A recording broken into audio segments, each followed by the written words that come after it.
Дана Джумин Майский ауылындағы осы шағын мектепте оқыған. Кейін қалаға барып колледжге түседі. Университетте білім алуға сол кезде мүмкіндігі болмағанын айтады. Бірақ мақсатына берік бозбала еңбекті еселеп өз күшімен ағылшын тілін меңгеріп алады. Одан соң болашақ бағдарламасы бойынша Америкаға аттанған. Оқуды тамамдаған ол бизнеске білек сыбана кірісіп, табысты кәсіпкерлердің қатарына қосылды. Қазір Қазақстан 2050 жалпыұлттық қозғалысының жетекшісі. Осындай жетістіктерге жетудің жолын жаңа жобаның арқасында жас көшбасшы өз жерлестеріне баяндап отыр.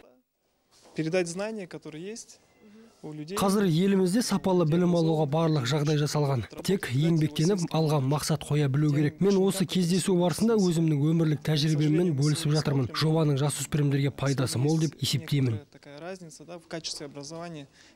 Зияткер ұрпақ жобасының аясында ауыл жастары сан салада жоғары жетістіктерге жеткен көшбасшылармен кездеседі. Бұндай шара шәкірттердің талпынысын арттырып, өздеріне деген сенімдерін қуаттай түсуге сеп болмақ.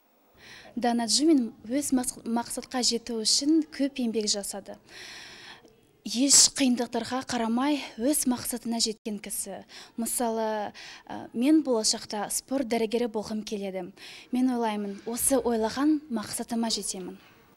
Өмірі өнегелі жандарды жастарға үлгі ету игіз. Сол себепті зияткер ұрпақ қалыптастыруға негізделген жобаға нұротандықтар да атсалысуға ниетті. Облысымызға белгілі тұлғаларымыз бар, ұлы тұлғаларымыз бар. Оларды өздері оқыған мектептерге барып, жаңағы ауылдық аймақтарға барып, жастармен кездесіп, өз ойларымен бөлісіп, осындай жылы кездесулер өткізсін деген ниетіміз де бар. Жастар үнемі дамушы буын. Сол себепті оларға келелі кеңестер мен бағыт-бағдар қашанда аса қажет. Сәйкесінше осы жоба аясында ауыл жастары әлі талай Данат сияқты үлгілі тұлғалармен саналы сұхбат жасап, тағылым тереді. Эльвира Қаппасова, Азамат Нұғманов, Манарбек Қосқолов, Қазақстан, Қостанай.